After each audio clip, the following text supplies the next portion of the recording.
Mari kita bersama-sama membuka kitab suci dari Ibrani pasal yang kedua. Ibrani pasal yang kedua dari 14 sampai dengan ayat yang akhir. Kita akan membagi menjadi 2 kali khotbah. Dan saya minta pria membaca ke-14, 15, dan 16. Sesudah wanita membaca. Pria membaca bersama-sama. 1, 2, 3.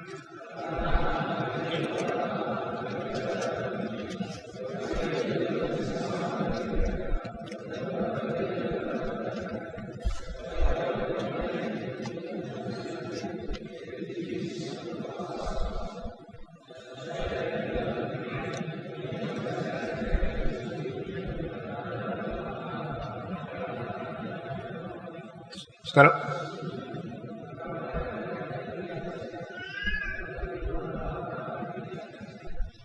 wanita membaca selanjutnya.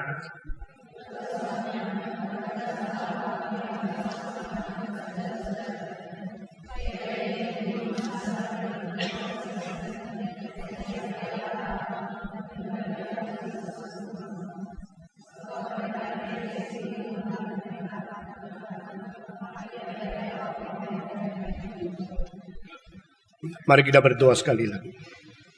Tuhan, pimpinlah waktu selanjutnya sebagaimana Tuhan sudah pimpin waktu sebelumnya. Kami bersyukur untuk pencelikan mata kepada kami melihat situasi kultural, filsafat, dan pemikir-pemikir dunia yang sangat berlawanan dengan kitab suci, di mana mempunyai pengaruh yang besar kepada generasi yang muda. Beri kekuatan kepada kami untuk sungguh-sungguh menanam iman kami sedalam-dalamnya, selimpah-limpahnya, dengan pengertian yang sesuai dengan firman Tuhan, sehingga kami boleh memancarkan kemuliaan Tuhan di dalam dunia ini. Dengar doa kami Tuhan. Kami serahkan semua ke dalam tangan Tuhan, demi nama Yesus Kristus, penebus dan juru selamat kami yang hidup. Amin. Di dalam pasal pertama dari Ibrani, kita melihat penulis berusaha memberikan satu pengertian yang luar biasa kepada orang Yahudi, orang Ibrani yang menganggap diri sudah mengerti seluruh perjanjian lama. Mereka menganggap mereka adalah bangsa yang jauh lebih tinggi dari bangsa yang lain. Bangsa superior, bangsa pilihan khusus, bangsa yang di dalamnya memiliki Taurat yang tidak dimiliki bangsa apapun di seluruh dunia. Mereka menganggap bahwa mereka menerima Taurat daripada malaikat, sehingga mereka berbeda dengan agama-agama yang lain. Saudara-saudara sekalian, dan penulis Ibrani berkata kepada kita bahwa Yesus lebih tinggi daripada semua malaikat. Yesus lebih tinggi daripada semua malaikat, dan jauh lebih tinggi. Bahkan Yesus adalah satu objek di mana semua malaikat harus bersembah sujud kepadanya. Saudara-saudara, ini merupakan sesuatu pedang yang begitu tajam, yang langsung memecah belah, langsung menusuk ke dalam, langsung membongkar kelemahan-kelemahan daripada orang Farisi, orang-orang Ibrani yang hanya menerima perjanjian lama dan akhirnya bukan menjadi bertobat, tetapi menjadi kecongkakan daripada nasionalisme yang sempit. Mereka lebih menghina bangsa yang lain. Mereka lebih banggakan keadaan yang mereka miliki, dan mereka menganggap mereka telah menerima Taurat daripada malaikat. Penulis mengatakan tidak. Yesus jauh lebih tinggi dari malaikat. Yesus adalah yang disembah sujud oleh malaikat. Tetapi pasal kedua justru dia membalikkan, mengatakan Yesus Kristus lebih rendah dari malaikat. Maka saya menganggap pengertian daripada Ibrani ini membawa pikiran manusia untuk dikocak-kocak, akhirnya menemukan siapakah sesungguhnya Kristus itu. Saudara-saudara, dari aspek apakah kita melihat Yesus lebih tinggi daripada segala malaikat? Dari aspek Yesus adalah Allah, dan Yesus adalah anak Allah. Yesus adalah oknum kedua dari Allah yang mempunyai ketiga pribadian itu. Allah Tritunggal adalah Allah Bapa, Allah Anak, dan Allah Roh Kudus. Malaikat dicipta oleh Dia, di bawah Allah. Manusia dicipta oleh Allah, di bawah malaikat. Dan Yesus Kristus adalah oknum kedua dari Allah Tritunggal. Dari manakah sifatnya, dari manakah sudutnya melihat Yesus lebih rendah dari malaikat, daripada melihat Yesus adalah manusia. Saudara-saudara, Yesus adalah Allah dan Yesus adalah manusia. Waktu kita lihat sudut Yesus adalah Allah, kita mengetahui bahwa Dia lebih tinggi dari malaikat. Waktu kita mengenal Yesus sebagai manusia, maka Dia lebih rendah dari malaikat. Ini adalah paradoks yang tersimpan di dalam iman orang Kristen yang tidak dikenal oleh orang intelektual apapun yang tertinggi di dalam dunia. Ini adalah rahasia iman yang tersimpan di dalam inkarnasi yang tidak mungkin dimengerti oleh agama-agama yang lain.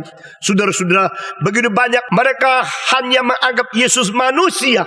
Begitu banyak yang mereka tidak tahu di belakang sifat manusia itu, daripada Yesus Kristus adalah Allah yang inkarnasi masuk ke dalam dunia. Saudara-saudara, pada waktu Yesus masuk ke dalam dunia, Dia sementara dijadikan lebih rendah sedikit dari malaikat. Nah, ini berita dari Ibrani kedua. Untuk apa Yesus datang ke dalam dunia? Untuk apa Yesus inkarnasi? Untuk apa Dia masuk ke dalam kurun waktu dan tempat, berada dalam sejarah dan dikurung di dalam keadaan yang sangat terbatas itu. Saudara-saudara, Yesus adalah Allah yang menciptakan langit dan bumi. Waktu Dia datang ke dalam dunia, Dia menjadi manusia berdaging hanya berapa puluh kilo saja. Yesus yang berjalan-jalan di Galilea, yang berjalan-jalan memanggil murid-murid, Dia adalah Allah yang tidak terbatas, yang rela membatas diri di dalam keadaan yang begitu hina, begitu kecil, yang begitu diremehkan oleh manusia. Dan akhirnya Dia harus dipaku di atas kayu salib, karena mereka tidak mengerti siapa Dia. Mereka tidak sungguh-sungguh menghayati, tidak mengerti asal-usul, tidak mengerti Dia sebenarnya adalah Allah yang jelma menjadi manusia.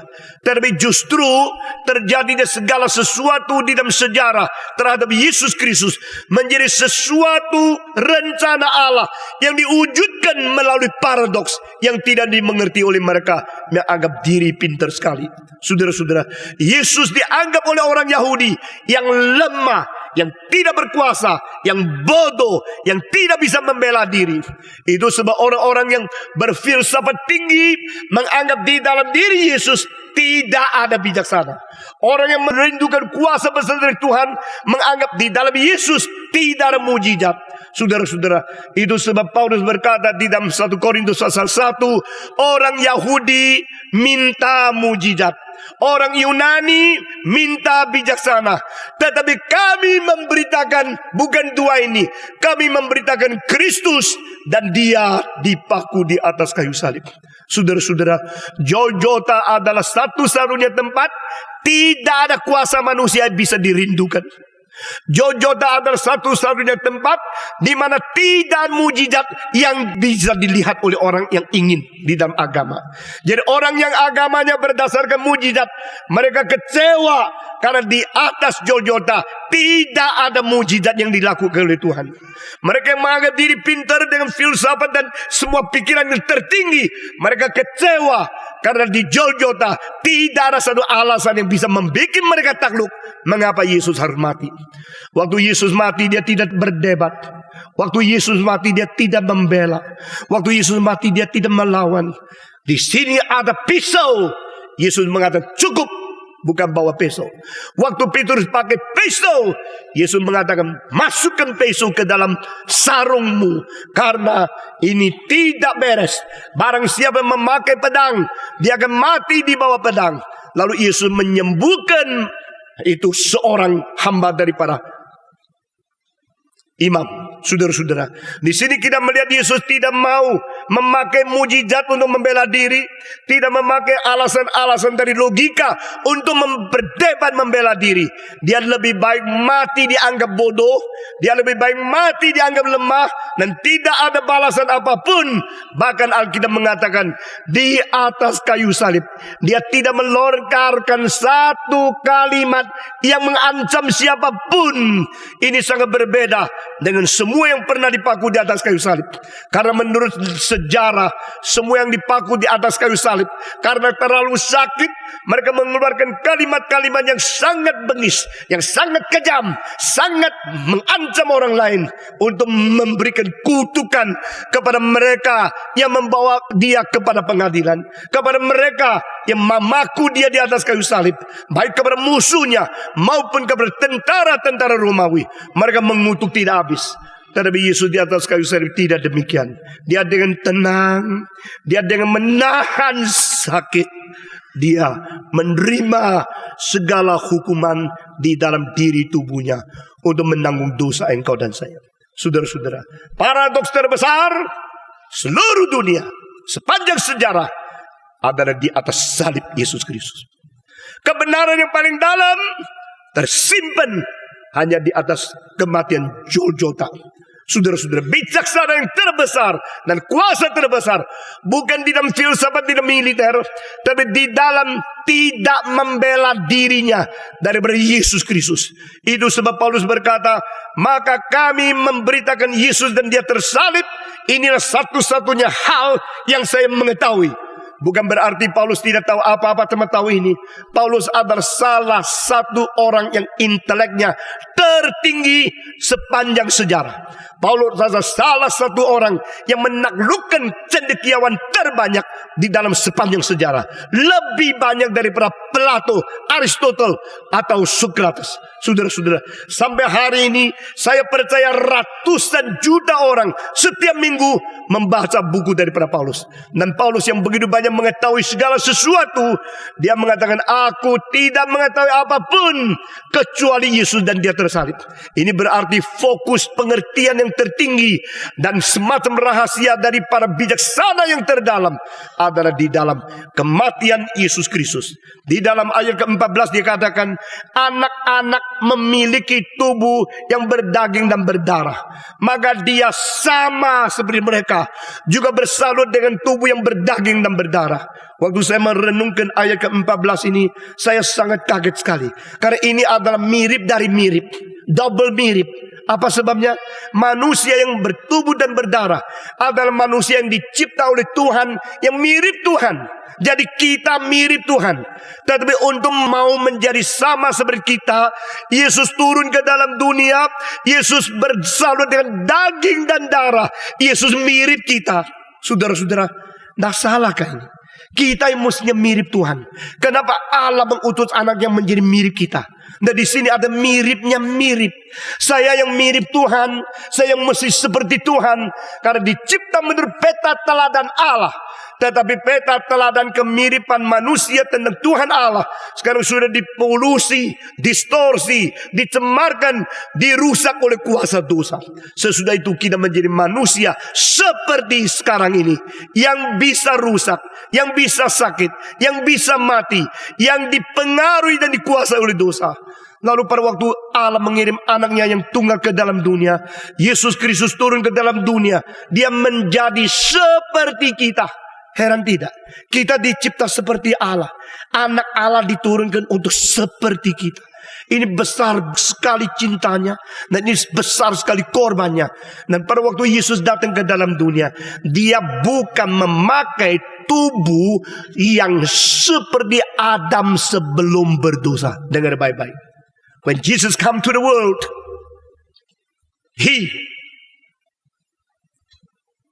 was not like Adam before committing sin. Tetapi dia datang ke dalam dunia menjadi seperti tubuh manusia sesudah berbuat dosa. Nah, ini merupakan sesuatu hal yang sangat korban luar biasa. Karena dia tidak berdosa. Dan dia mau menyelamatkan orang berdosa. Tapi dia datang ke dalam dunia, dia mirip orang berdosa. Pakai peta teladan setelah berdosa. Saudara-saudara, jikalau Yesus datang ke dalam dunia, dia memakai kemuliaan yang pernah ada pada Adam dengan daging darah yang bersifat suci dan tidak berdosa, tidak ada pengaruh, tidak cemar dosa. Lalu dia menyatakan diri ke sini sana dengan kemuliaan luar biasa itu. Bukankah dia akan menjadi daya yang sangat menarik di dalam mengabarkan Injil Tuhan? Tetapi dia tidak. Dia datang ke dunia sama seperti kita. Saudara-saudara, anak-anak mempunyai tubuh dan darah. Dia sama-sama seperti mereka, bersalur dengan tubuh dan darah. Di sini dia datang ke dunia memakai tubuh setelah berdosa, mempunyai peta teladan yang sudah kotor yang dipakai. Tetapi dia tidak berdosa. Yang tidak berdosa memakai pakaian dosa. Nah, ini kira-kira begini. Yang tidak berdosa mempunyai identitas, kelihatan seperti dia sudah berdosa. Bukankah ini ketidakadilan yang terbesar? Saudara-saudara, Yesus ke dalam dunia ini bersalur dengan daging dan darah seperti orang yang sudah jatuh di dalam dosa. Dan dia rela sekali. Dia rela menjadi seperti ini. Dia rela bersalut dengan daging yang berdarah, yang bersifat seperti orang berdosa. Tetapi dia tidak berdosa. Khususnya di dalam Roma pasal 8 ayat kedua dan 3. Maka dia telah bersalut dengan daging dari peta orang tubuh dosa.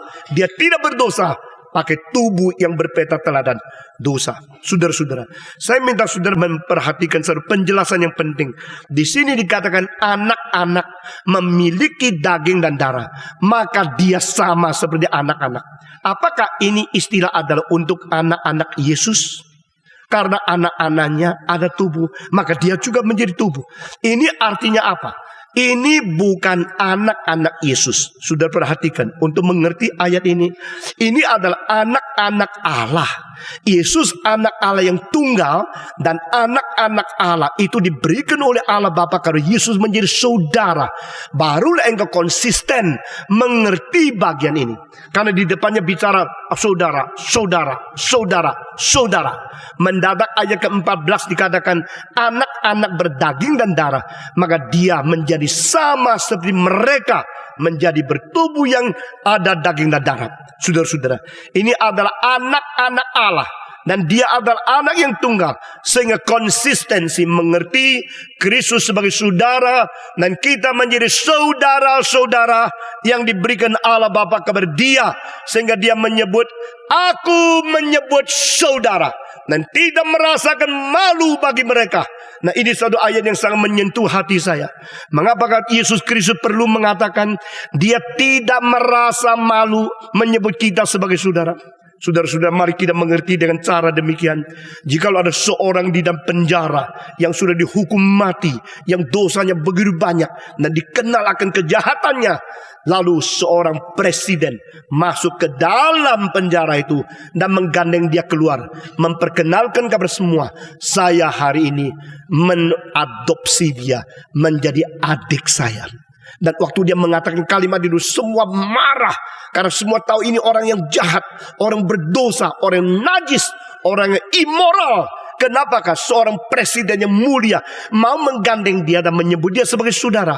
Kalau engkau mengerti itu, engkau mengerti ayat di sini. Jadi saudara-saudara, Tuhan Yesus tidak merasa malu menyebut kita sebagai saudara. Siapakah kita? Siapakah kita yang najis, yang hina, yang berdosa, melawan Tuhan, yang menjadi seteru Allah? Dan anak Allah yang tunggal turun ke dunia, menjadikan semua yang menerima dia saudara.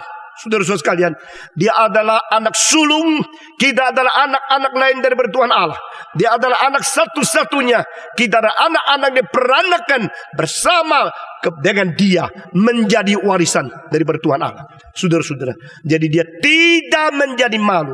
Istilah tidak malu karena ini muncul 3 kali di dalam kitab suci. Nah, saudara-saudara, Paulus mengatakan, aku tidak rasa malu bagi Injil. Berarti Injil yang dipermalukan oleh orang Romawi, salib yang menjadi tanda yang paling hina, paling malu. di dalam diri pelayanan daripada Paulus. Dia merubah dan dia mengatakan, aku suka mengabarkan Injil. Yang dipermalukan oleh orang lain, bagi saya itu kemuliaan. Demikian Tuhan Yesus tidak merasa malu waktu menyebut kita sebagai saudaranya. Karena kita yang begitu hina, yang begitu melawan Tuhan, yang begitu najis, dia rela mengangkat kita, rela menjejerkan kita di sebelahnya, dan memperkenalkan di dalam seluruh alam semesta, inilah adalah saudara-saudaraku. Saudara-saudara, anak-anak mempunyai tubuh, maka dia juga datang ke dalam tubuh. Anak-anak mempunyai darah, dia juga datang menjadi tubuh yang mempunyai darah. Apa sebab? Supaya boleh melalui kematian, dia memusnahkan kematian dan mengalahkan yang menguasai kematian, yaitu iblis. Nah saudara-saudara, ini adalah ayat yang penting. 2 ayat 14, satu-satu kalinya di dalam kitab suci langsung sebut penguasa dari maut adalah setan, dan pengalah kuasa maut adalah Kristus. Dan penguasa maut, setan, harus dikalahkan melalui Kristus yang mempunyai tubuh sebagai syarat. Ini satu-satunya tempat. Saudara-saudara, mengapa Yesus harus mempunyai tubuh? Mengapa Yesus datang dengan daging dan darah? Karena jikalau Yesus tidak menjadi manusia, jikalau Yesus tidak ada tubuh manusia, dia tidak mungkin mati. Saudara-saudara, kalau Yesus tidak mati, tidak mungkin bergumul dengan penguasa maut, yaitu setan. Jika Yesus tidak bergumul dengan dia, tidak mungkin menyatakan kemenangan yang total. Jadi ini sesuatu proses yang tidak bisa tidak dikaitkan satu dengan lain. Untuk mungkin menjadi mati, Yesus Allah menjadi manusia. Untuk mungkin berperang dengan iblis, Yesus harus mempunyai tubuh yang melalui kematian bergumul, berperang dengan penguasa daripada kematian. Untuk menyatakan kemenangan yang total, Yesus harus mati lalu bangkit pula daripada kematian, membuktikan dia menang. Ini yang tidak ada pada siapapun di dalam sejarah manusia. Ini yang tidak mungkin tercapai oleh siapapun di dalam kebudayaan. Ini yang belum pernah mengerti oleh pendiri agama apapun di dalam dunia. Saudara-saudara, orang berdosa akibatnya ada upah dosa adalah maut. Manusia kenapa mati? Karena dia berdosa. Berdosa kenapa mati? Upah dosa adalah maut. Manusia harus mati. Yesus mati. Kenapa? Karena dia manusia. Betul, dia menjadi manusia. Karena dia berdosa? Tidak.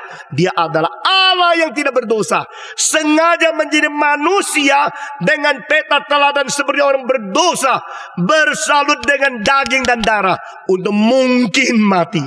Cinta Tuhan demikian besar, rencana Tuhan begitu ajaib, dan segala bijaksana Tuhan begitu tinggi dan begitu dalam. Melalui Kristus yang turun menjadi manusia, bertubuh daging dan darah, supaya boleh mati. In order to be possible to die, Jesus came and he has our form of body with flesh and blood. Saudara-saudara, maka Yesus Kristus mengatakan, ini adalah tubuhku yang kupecahkan, ini adalah darahku yang kualirkan. Justru di situ khusus datang untuk mati. Dia yang tidak harus mati, rela mati. Dia yang tidak sepatutnya mati, sungguh-sungguh mati. Dia yang tidak seharusnya mati, sengaja datang untuk mengharuskan diri untuk mati. Saudara-saudara, cinta kasih tidak lebih besar dari ini. Maka melalui kematian dia berperang dengan penguasa maut, yaitu setan. Akhirnya dia menang kembali daripada kematian. Dia dibangkitkan. Yesus bangkit menyatakan kemenangan itu. Saudara-saudara, mari kita membaca perhati-hati ayat ke-15. Bukan saja dia mengalahkan penguasa maut yaitu iblis, dan dia melepaskan mereka yang diperhambakan karena seumur hidup mereka takut akan kematian. Jadi saudara-saudara, di sini kita melihat selain mengalahkan penguasa maut yaitu iblis, dia melepaskan orang-orang yang takut mati. Nah saudara-saudara, bolehkah saya tanya saudara, engkau takut mati enggak? Jawab. Takut jawab. Bukan takut mati. Engkau takut mati enggak? Yang tidak takut mati coba angkat tangan. Hah? Tidak takut mati? Tidak ada. Kalau begini, yang takut mati angkat tangan. Hah? Cuma berapa yang lain apa? Sudah mati kali. Orang sudah mati tidak bisa takut mati. Saudara-saudara, engkau takut mati tidak? Siapa yang tidak takut mati? Engkau yang begitu gagap perkasa, waktu harus mati, engkau menjadi orang yang beda sekali. Saya pernah masuk ke dalam penjara di Bandung. Dan pada waktu saya berkhotbah selesai, saya berkata, mari kita berdoa. Siapa mau berdoa silakan. Di luar dugaan saya, ada 2 orang berdoa mirip seperti pemazmur, memuji Tuhan dengan syair sajak dan kalimat-kalimat yang sastranya begitu tinggi. Saya kaget luar biasa.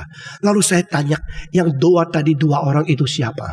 Yang jawab adalah pemimpin penjara, berkata itu 2 orang yang sudah dijatuhkan hukuman mati. Wah, saya belum pernah mendengar doa begitu dekat kepada Tuhan. Seingat saya juga tidak pernah doa seperti itu rohaninya. Jadi kadang-kadang saya kira saya khotbah, saya lebih hebat dari pendengar. Tidak. Kadang-kadang pendengar mempunyai rohani lebih tinggi dari saya. Cuma mereka sabar mau dengar khotbah saya saja. Jadi saya tidak hebat. Pada waktu saya suruh mereka berdoa, oh Tuhan pencipta langit dan bumi, yang memberikan hidup dan akan mengambil kembali hidup. Engkau akan menguasai napasku. Aku menghadapmu. Oh, kalimat-kalimat begitu dekat dengan Tuhan, begitu indah. Saya sampai bulu berdiri. Padahal saya baru tahu mereka adalah orang yang sudah dijatuhkan hukuman mati. Dan berapa hari lagi mereka akan dimatikan. Maka itulah sebab di dalam beberapa hari yang begitu dekat dengan Tuhan, mereka perasaan lain sekali. Engkau tawarkan dia apa di dunia, semua ditolak. Orang yang sudah mau mati, sudah tahu mau mati, engkau tawarkan apapun dia tolak. Karena dia tahu, saya tidak lagi berada di dunia, sebentar lagi akan pergi.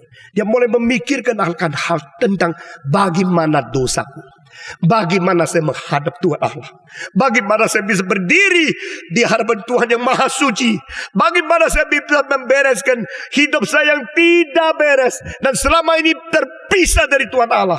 Dia mempunyai pikiran yang begitu matang, begitu mendalam, yang melampaui semua manusia yang lain, seolah-olah hidup di dalam satu wilayah yang berbeda. Saudara-saudara, banyak orang takut mati tapi tidak berani ngomong.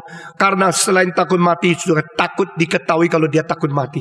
Jadi double takut, saudara-saudara. Itu sebab kalau engkau tanya yang takut mati angkat tangan, pasti sedikit yang angkat tangan. Karena dia selain takut mati, ketakutan ketahuan kalau dia takut mati lagi. Saudara-saudara, jadi akhirnya menjadi takut angkat tangan, takut mengakui. Tapi di bawah bayang-bayang itu, kematian itu apa? Kita tidak tahu. Memang kematian adalah semacam rahasia yang tidak mungkin diketahui oleh otak yang terbatas. Saudara-saudara, kalau seorang mengajar kita, memberitahu sesuatu kepada kita, kalau dia mempunyai pengertian yang cukup karena pengalamannya menunjang apa yang dia ajar, kita biasanya suka dengar dia. Kalau orang yang mengajar orang lain sendiri tidak tahu apa-apa, cuma kutip buku, teorinya tinggi, teorinya bagus, tetapi hidupnya tidak menunjang, kita tidak suka mendengar dia. Di dalam hal kematian saya berkata kepada saudara, yang ada pengalaman tidak bisa menjelaskan lagi, betul gak? Yang sudah mati tidak bisa kembali mengatakan, kasih tahu yang mati itu gitu loh. Dia sudah mati kok. Yang kasih tahu kita belum mati. Yang sudah mati tidak bisa kasih tahu kita. Jadi ini suatu rahasia yang sangat sulit kita mengerti. Itu sebab saya hanya mendengar Kristus. Saya hanya mau taat kepada ajaran Kristus. Karena di antara semua pendiri agama, mereka mengajar tentang kematian berdasarkan semacam sifat keagamaan yang menghayali, memikirkan tentang kematian. Saudara-saudara, tetapi di dalam kitab suci, pengertian tentang kematian berdasarkan wahyu Allah dan berdasarkan Kristus yang sudah mengalahkan kematian. Di dalam Wahyu pasal 1 ayat ke-18 ada satu kali yang mengatakan, aku pernah mati dan sekarang bangkit kembali dan akan hidup seterusnya sampai selama-lamanya. Ini 3 kalimat indah sekali. Aku pernah mati dan aku sudah bangkit kembali dan aku akan hidup untuk selama-lamanya.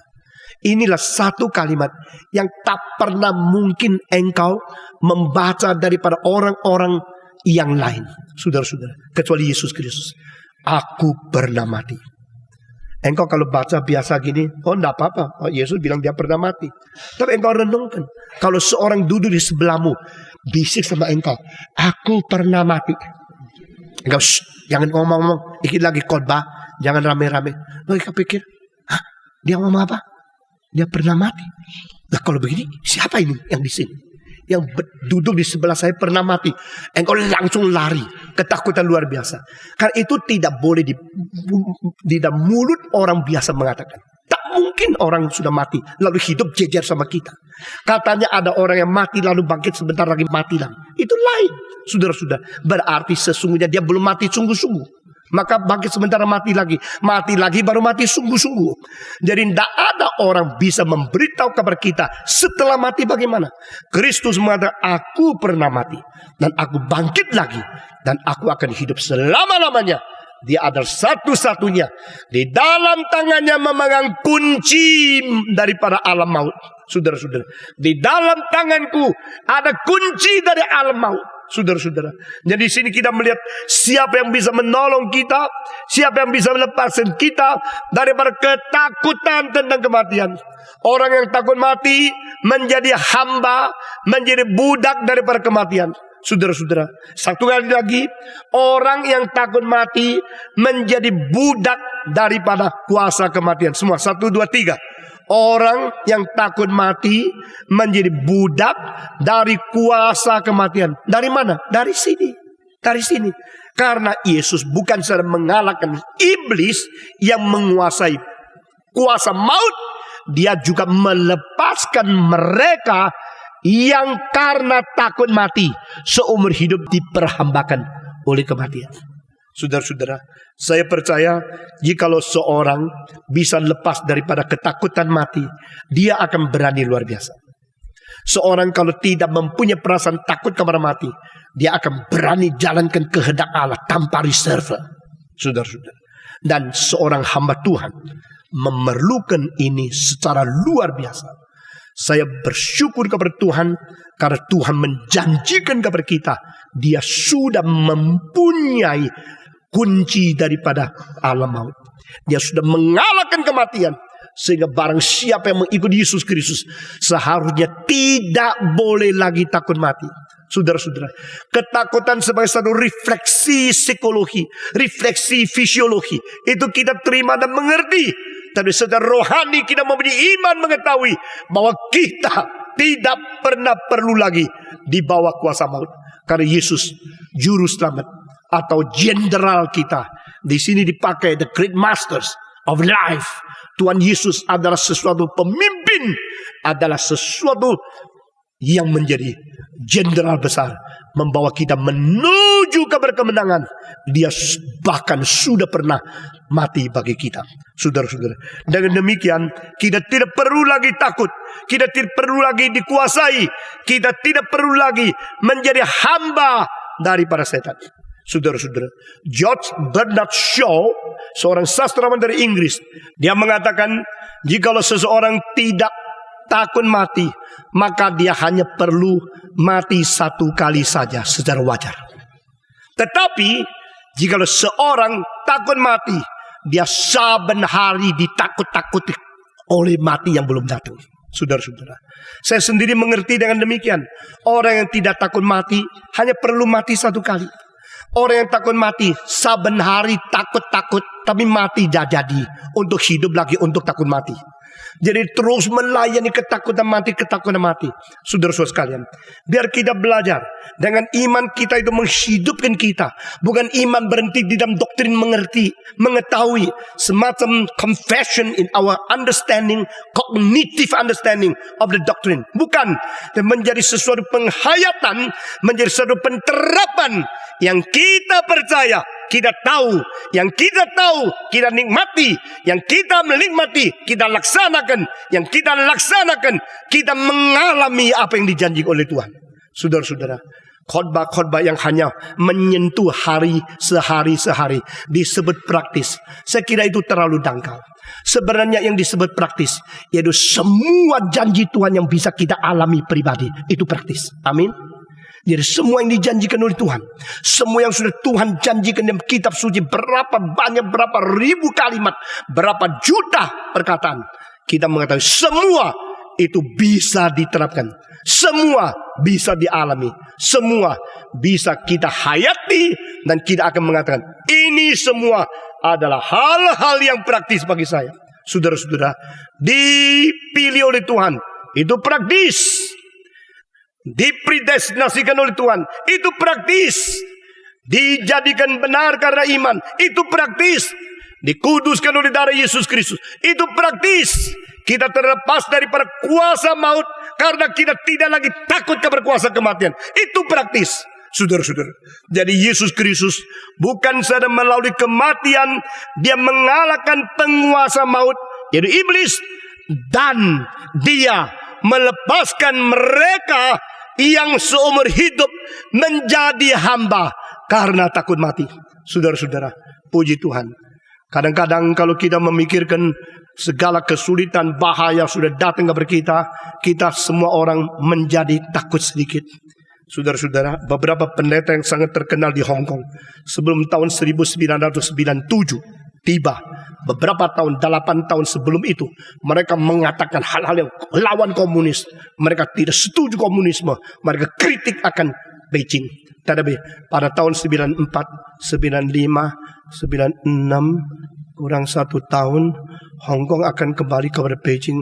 Mereka mulai robah, khotbahnya robah, mulai melembek, mulai melemah, mulai tidak kritik, mulai memuji Beijing, mulai memuji komunisme. Oh, saya kenal orangnya. Saya lihat, oh ini namanya 4 musim, ya. Ada musim panas, ada musim dingin. Ini namanya perubahan manusia. Ada lagi semacam orang sebelum nikah, kita harus korban untuk Tuhan, harus sungguh-sungguh melayani Tuhan. Setelah nikah, setelah ada anak, oh dia bukan saja tidak mau berkorban, dia ketakutan faedah dan profit dari keluarganya diambil sedikit pun dari dia. Dia berubah lagi, berubah. Waktu anak muda mengatakan saya mau mati bagi Tuhan, berani sekali. Setelah betul-betul menemukan kesempatan, kemungkinan dia bisa mati, langsung korbannya lain, ceritanya lain. Saudara, mengapa? Karena kita belum mengetahui dengan sesungguhnya ayat ini artinya apa. Waktu 13-14 Mei, berapa tahun yang lalu, pemerkosaan, pembakaran bangunan di Jakarta, saudara-saudara.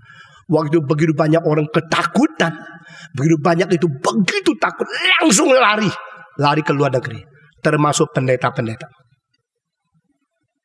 Dan saya rasa lucu dan ketawa mendengar siaran radio. Saudara-saudara kekasih di dalam Tuhan, besok tidak ada kebaktian di tempat kita, semua doa baik-baik di dalam rumahmu.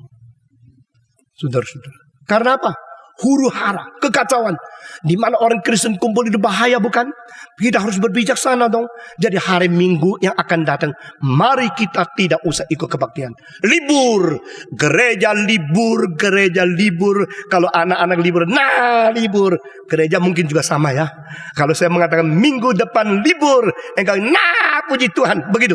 Saudara-saudara, saya bilang ini apa-apa nih? Pendeta-pendeta yang biasa gembar-gembor Roh Kudus, kuasa Roh Kudus. Waktu kacau balau semua libur. Lalu ada orang tanya saya, Granada libur enggak? GRI libur enggak? Saya bilang tidak. Mereka telepon ke kantor. Banyak gereja yang sekitar ini semua libur loh. Karena itu perkara yang terjadi di Semanggi. Dan gereja yang paling dekat Semanggi, gereja apa? GRI dong. Libur enggak? Saya bilang tidak akan libur. Sampai mati pun kita tidak akan libur. Saudara-saudara, kita terus melangsungkan. Memang ini sesuatu tantangan. Dan seorang majelis berkata kepada saya, waktu huru-hara datang, kita cari pendeta, sudah ke airport, lari ke Amerika. Saudara-saudara, bukan saja demikian, minta politik suaka di situ. Tidak lama kemudian, seorang berkata kepada saya baru sadar, biasanya khotbahnya muluk-muluk, pada waktu bahaya, domba ditinggal, dan dia lari sendiri. Yesus Kristus berkata, ada 2 macam. Satu adalah orang upahan. Satu adalah gembala. Saudara-saudara, gembala yang sejati melindungi domba-domba dan tidak menghiraukan mati hidupnya sendiri. Upahan, kelihatan uang sudah cukup, dia pergi, dombanya dibuang. Ada salah seorang pendeta yang saya paling hormat di dunia, Dr. Kyung Chik Han di Yungnak Church di Seoul di Korea. Saudara-saudara, dia seorang orang Korea Utara, bukan Korea Selatan. Tetapi sebelum peperangan dengan sengit sekali, dia memiliki satu gereja yang 1.500 anggotanya. Waktu itu sangat besar sekali. Tetapi saudara-saudara, dengan pengunjung yang belum anggota 2.000 lebih yang dengar khotbah dia.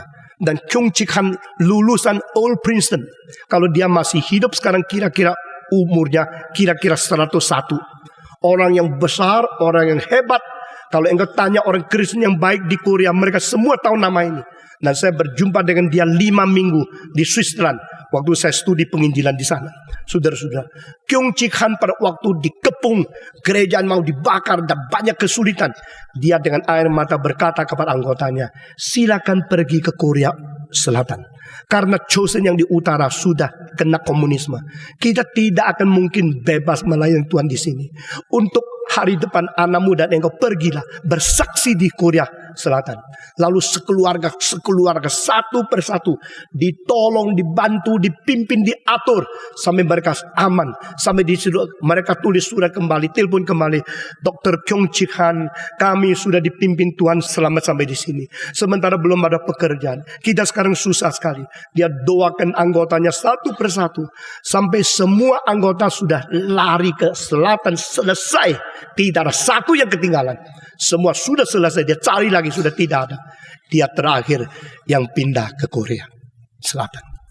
Waktu anggotanya di Seoul mendengarkan, dia belum keluar. Ayo pendeta keluar dong, cepat keluar, bahaya di situ. Dia tidak. Masih ada domba yang perlu saya pimpin. Saudara-saudara, setelah semua keluar, akhirnya dia pakai jalan yang paling sulit karena komunis akan menangkap dia. Akhirnya dia jalan dengan sulit sekali dan dia keluar. Waktu dia sampai di Korea Selatan di Seoul, anggota-anggota itu datang menyambut dia dengan air mata sambil tersenyum memuji Tuhan. Kalau seorang pendeta yang begitu baik mencintai domba. Saudara-saudara.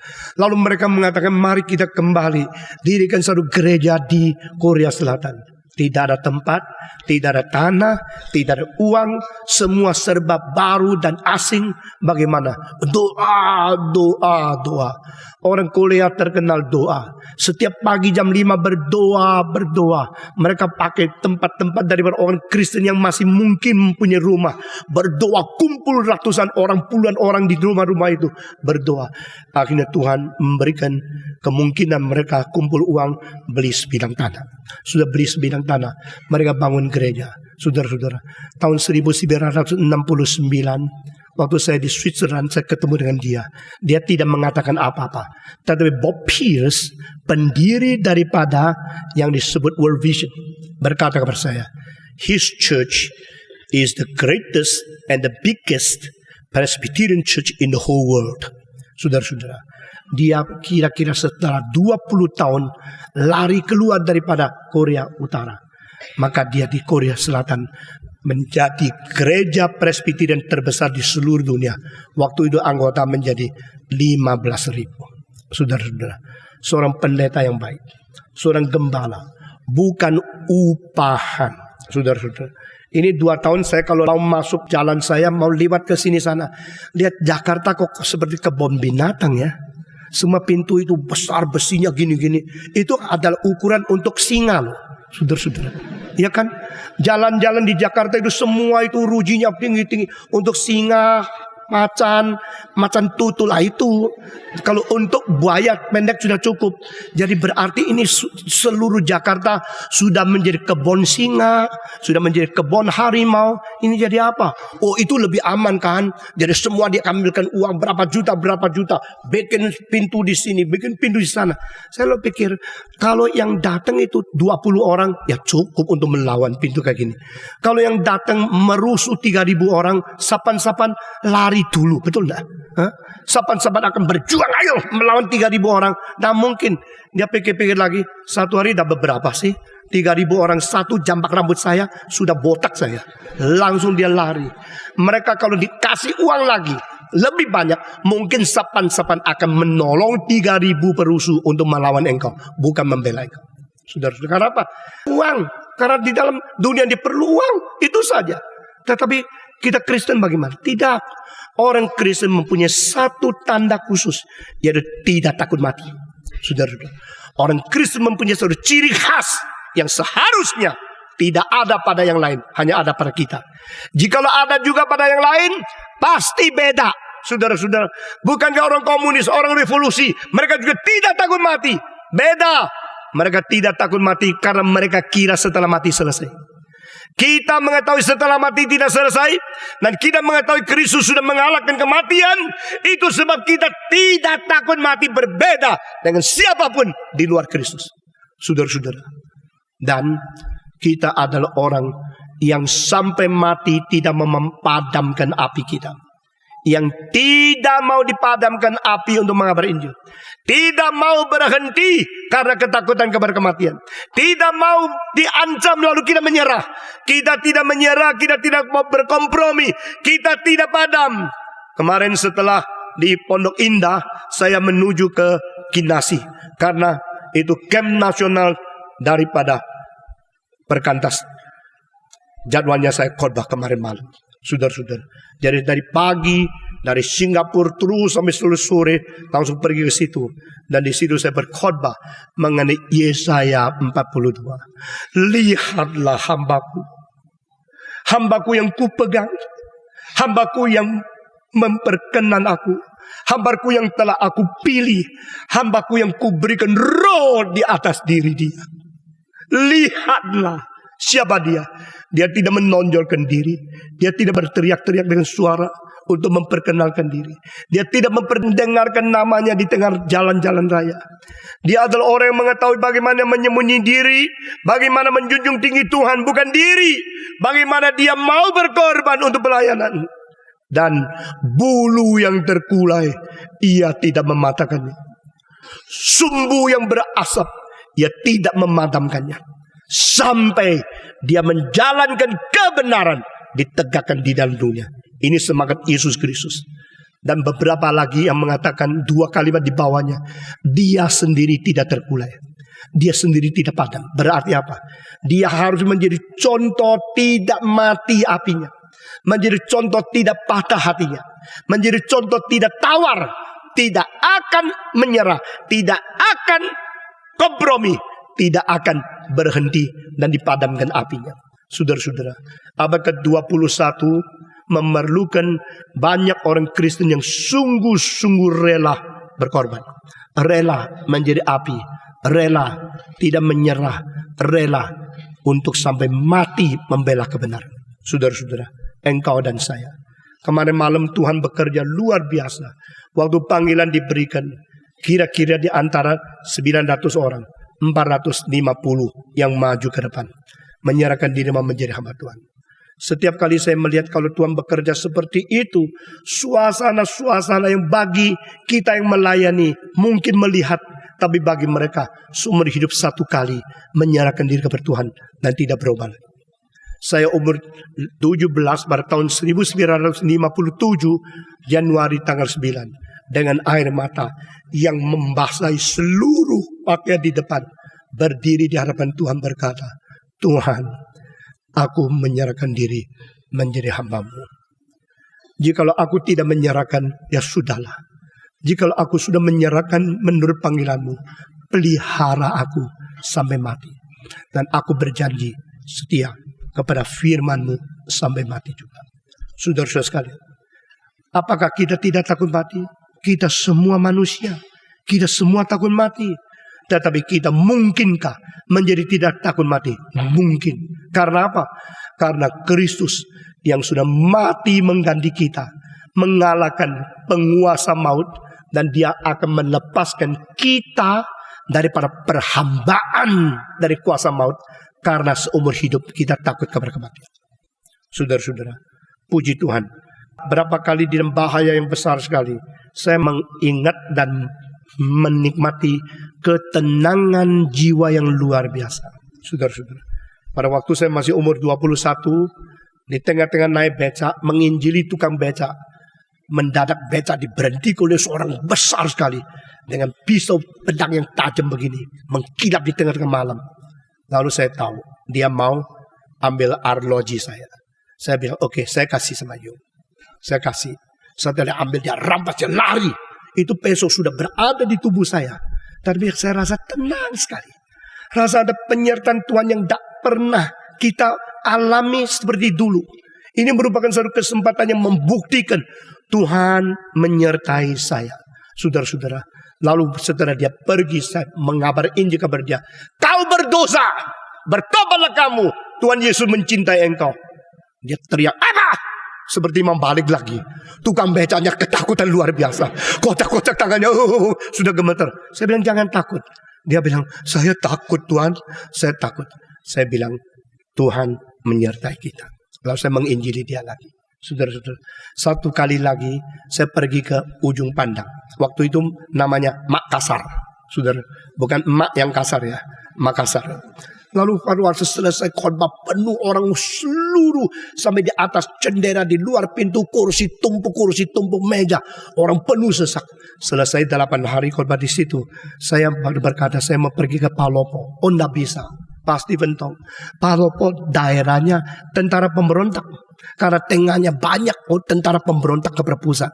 Bahaya, tidak ada orang mau pergi situ kecuali orang bersenapan. Saya bilang, tapi saya rasa saya mau mengabar Injil di situ. Nggak bisa. Engkau pergi, kalau mati bagaimana? Ya sudah dong. Saya bilang, ya sudah dong. Kalau mati ya sudah. Kalau memang pimpinan Tuhan apa boleh buat. Lalu pada waktu itu mereka bilang, nggak bisa dong. Kalau engkau mati nanti gerejamu akan marah sama kita. Karena kita undang engkau ke ujung pandang. Engkau mati di tengah jalan bagaimana? Saya bilang gini, hari ini saya tulis surat kembali kepada ibu saya. Aku sendiri mau pergi ke Palopo. Kalau di tengah jalan kena berontak dan mati, ibu jangan persalahkan siapa. Mereka runding majelis, runding. Ini orang anak muda nekat sekali ya. Sudah dianjuri tidak boleh pergi, tahunya mau pergi. Akhirnya mereka bilang, oke, yuk pergi. Kita kirim 2 orang mendampingi engkau. Seorang supir yang setir, saya duduk di jeep di depan, belakangnya 1 CPM, 1 polisi, pakai senjata senapan yang berat di belakang saya. Saya jarang pergi khotbah belakang ada senjata, saudara-saudara. Lalu mereka berjalan terus, jalan berapa hari, saudara-saudara, 2 hari 1 malam, hanya 400 km. Tidak lebih jauh daripada sini kepada, tidak sampai sini sampai Kabumen. Tapi saudara-saudara, 2 hari 1 malam baru sampai. Sampai di Palopo saya berkhotbah 7 hari. Kualifikasi Yesus menjadi juru selamat. Satu-satunya juru selamat. Dia diutus oleh Tuhan Allah. Dia tidak berdosa. Dia mempunyai kedua sifat, yaitu ilahi dan manusia. Dia mati mengganti kita. Dia bangkit pula dari antara kematian. Dan dia adalah satu-satunya memuaskan tuntutan keadilan Allah. 7 malam saya berkhotbah terus. Yang datang penuh, makin lama makin banyak. Seorang Tionghoa menangis dengan air mata berkata, "You juga Tionghoa ya?" Saya bilang, "Iya." Saya sudah 40 tahun di sini baru tahu ada orang Cina jadi pendeta. Saya sudah 40 tahun, sudah tua, baru dengar Yesus masih mau saya. Oh, dia menangis, saya juga menangis. Sama-sama menangis. Sudah tua sekali. Saya merasa memang pimpinan Tuhan saya ke situ. Lalu sudah 7 hari. Mereka bilang, engkau bilang satu-satunya jujur Yesus Kristus. Bukan agama yang menyelamatkan. Sekarang ada yang marah sama kamu. Maka besok engkau pulang, mungkin ada bahaya. Selain kaum pemberontak, ada orang yang mungkin akan bunuh kamu. Saya bilang, jadi bagaimana? Maka kita usul, Stephen Tong pulang itu jangan siang-siang. Pagi jam 4 berangkat. Sehingga mereka waktu mau cari sudah tidak ada. Oke, terserah jam berapa saya pulang. Lalu yang CPM sama yang itu polisi, pelurunya semua dimasukkan dengan baik. Lalu naik ke jeep, kita pulang. Pulang. Sampai tengah-tengah jalan. Sebelum sampai di Tanah Toraja. Saudara-saudara, belum sampai di Makale di situ. Di tengah-tengah pegunung yang besar, yang bagus luar biasa. Di situ tidak ada orang. Karena semua orang tidak mau lewat. Bahaya. hanya ada burung, saudara-saudara. Jadi burung-burung itu satu pasang taruh pasang cantik sekali menghinggap. Lalu dengar mobil suara mereka pergi lah tengah jalan. Itu ada as yang menahan kecil daripada roda belakang patah. Karena apa? Karena batunya gede-gede. Itu roda lewat, brok, akhirnya patah. Sudah patah, seluruh roda belakang tergeser. Kena selebor belakang, tidak bisa jalan. Harus berhenti. Wah, cilaka. Justru berhenti di mana? Di tempat yang paling bahaya. Di tempat keluar masuknya tentara pemberontak. Tapi saya rasa yang tidak apa-apa, berhenti yang berhenti loh. Saya menikmati burung, menikmati gunung, menikmati pandangan yang bagus. Dan kita bantu-bantu bikin betul mobil. Saya tidak pernah jadi bengkel. Saya tidak pernah untuk bikin mobil. Lalu kita pakai cara tarik tali. Jalan lagi 2 kilometer. Jebol lagi, talinya patah. Di tengah-tengah jalan saya melihat ada seorang yang menjemur pakaian pakai kawat. Heran ya, kawat yang tebal. Oh, saya bilang, bolehkah saya beli kawat? Kawatnya saya mau beli. Loh, ini untuk jemur pak. Tidak apa-apa, mahal sedikit. Kamu beli lagi nanti. Oke, kalau gini, dengan harga yang mahal kita beli kawat. Lalu daripada itu, roda belakang kita tarik ke depan. Tarik dengan kuat. Akhirnya betul-betul bisa terus sampai kepada pari-pari. Dengan kawat pertolongan itu. Mengapa orang jemur pakai kawat? Ya Tuhan yang pimpin. Untuk kita hari ini boleh beli kawat di tengah jalan. Heran, ini semua diatur oleh Tuhan kan? Dan pada waktu kita lagi begini, kedua orang itu bawa senapan, mereka gemeter. Saya bilang, Pak, jangan gemeter dong. Saya tidak bawa apapun, tidak gemeter. Yang bergemeter. Dia bilang, pasti saya yang gemeter. Karena pemberontak maunya saya, bukan kamu. Kalau pemberontak datang, yang mati saya dulu. Saya gemeter. Betul, dia bilang, engkau tidak takut ya? Saya bilang, enggak. Betul tidak takut? Betul. Kok bisa ya? Kelihatan juga. Saya juga lihat, Bapak tidak takut. Kok tenang sekali. Kok bisa tenang ya Pak? Bagaimana rahasia dia tenang? Karena di dalam ada obat. Obat kuat bikin saya tenang. Apa obatnya? Yesus Kristus di dalam hati saya. Bapak bercanda ini. Benar. Yesus Kristus berada di dalam hati saya. Saudara-saudara, saya kalau cerita lagi kesaksian terlalu banyak. Saya lebih suka khotbah Alkitab, tidak suka cerita pribadi. Tapi saya berkata kepada saudara, berkali-kali di dalam bahaya yang besar, di dalam kesulitan yang besar, menghadapi ancaman kematian dan mara bahaya, kita menikmati sukacita, ketenangan, perdamaian, penyertaan dari janji Tuhan. Amin. Saudara-saudara, bagaimana susahnya menjadi orang yang sebenarnya takut ini, takut itu, takut ini. Dari tikus sampai kacau takut. Ya. Dari sampai itu tentara sampai kematian takut. Dari pemberontak sampai maling takut. Sebenarnya yang besar pemberontak, itu perampok enggak takut. Yang kecil kacau pun enggak takut. Susah dong jadi orang, betul nggak? Sebenarnya takut ini, takut itu. Mari kita belajar menjadi orang yang dilepaskan oleh Tuhan. Yesus melepaskan mereka yang diperhambakan seumur hidup karena takut kepada kematian. Saudara-saudara, baca lagi ayat 14 dan ayat 15. Sebuah buka suara membaca bersama-sama. Semua. Ibrani pasal 2 ayat 14 dan 15. 1, 2, 3.